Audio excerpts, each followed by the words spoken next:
This is multiplying decimals more than 1. What we mean by decimals more than 1 are numbers that aren't between 0 and 1. So if you look at the bottom number on my problem here, 0.4, 4/10, that's between 0 and 1. It's not quite 1, it's not less than 0. But we're talking about numbers like this. They still have a decimal, but they're more than 1. Most of the rules still apply that you might have learned in the previous lesson, multiplying decimals less than 1. But I just want to review it quickly and also talk about how estimation can help you here.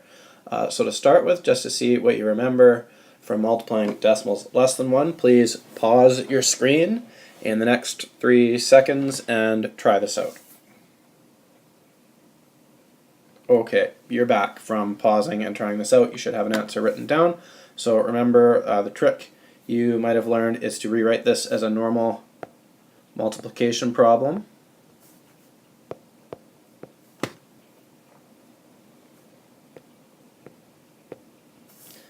Okay, 4 times 2 is 8, and 4 times that 2, which is actually a 20, is 8 in the tens column. So the product here between these two numbers is 88, and now I have to figure out where the decimal point goes. So you should remember we count the number of decimal places, not decimal points.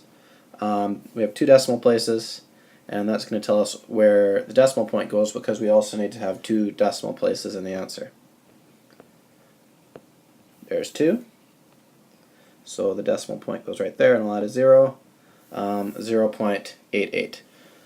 So we started with 2.2, and if we only have 4/10 of 2.2, that's 0.88. So our product is smaller than 2.2, which we kind of expect because we're not taking that whole group of 2.2, we're just taking 4/10 of that amount.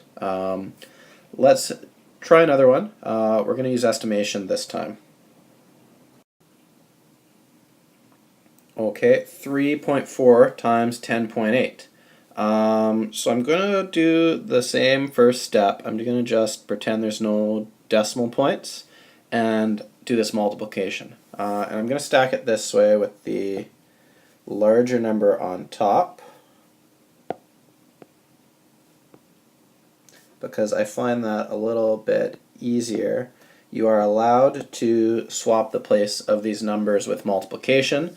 It won't change the answer. If this was subtraction or division, the order that you put those numbers in is important, but multiplication allows me to swap them, and I just find it a bit easier to multiply with the smaller number on the bottom. So let's just go through our steps to multiply this out.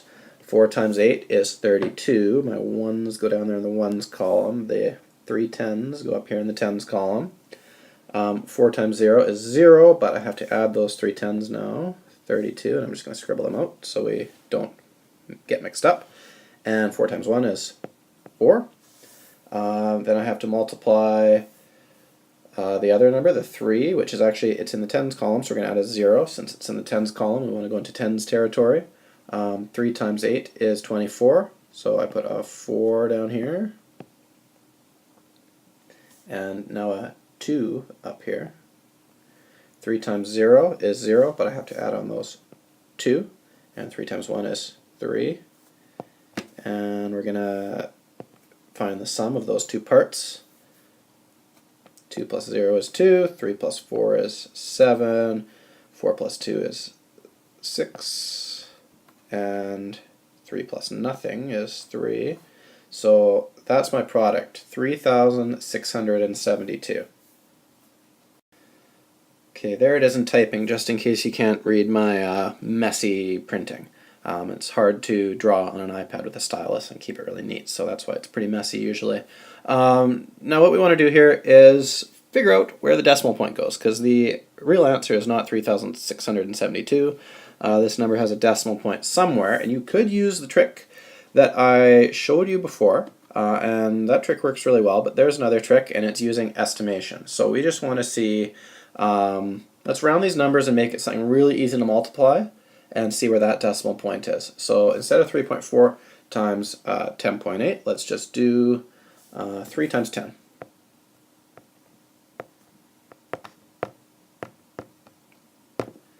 And 3 times 10, I ran out of room here, so I'll put it down below. Should be 30. Okay, so the product of 3 times 10 is 30. We would expect the product of 3.4 times 10.8 to be somewhat close to 30. So what we need to think about is where now do we add the decimal point so that our answer will be somewhere close to 30. So looking at this, it means the decimal point has to go there, between the 6 and the 7, because that makes my answer 36.72. So that's how you can use estimation to figure out where to place the decimal point. We also could have used our trick about counting the number of decimal places in the question and adding the same number of decimal places in the product. That would have given us the same answer. So this is just one more way to do it. Okay, this is a practice question for you to try. I want you to solve 12.4 times 4.8, and I'm going to give you a huge hint. The digits that you need in your answer are 5952. What you need to try to do, and I want you to try to do this without writing anything down, figure out where the decimal point should go by using estimation. I'm going to ask you to pause the video, think about this, and then in 3 seconds we'll show the answer. Okay, so hopefully you're able to do a little bit of mental math here. This is what I automatically think about when I see this and I want to estimate. For 12.4, I'm going to round down to 12. 4.8 is pretty close to 5, which is nice. That's nice, easy multiplication. And 5 times 12, you may be able to just do this in your head, is 60. So when I place my decimal point in the product, I want to place it so that it will give me a number that is close to 60. So I'm not going to place it between the 5 and the 2 because 595.2 is way, way more than 60. I'm not going to place it to the left of the first 5 because 0.5952 is way less than 60. So you need to just place it where it makes sense. So right between the 9 and the 5 will give me 59.52, which is very, very close to 60. That's the answer that makes sense.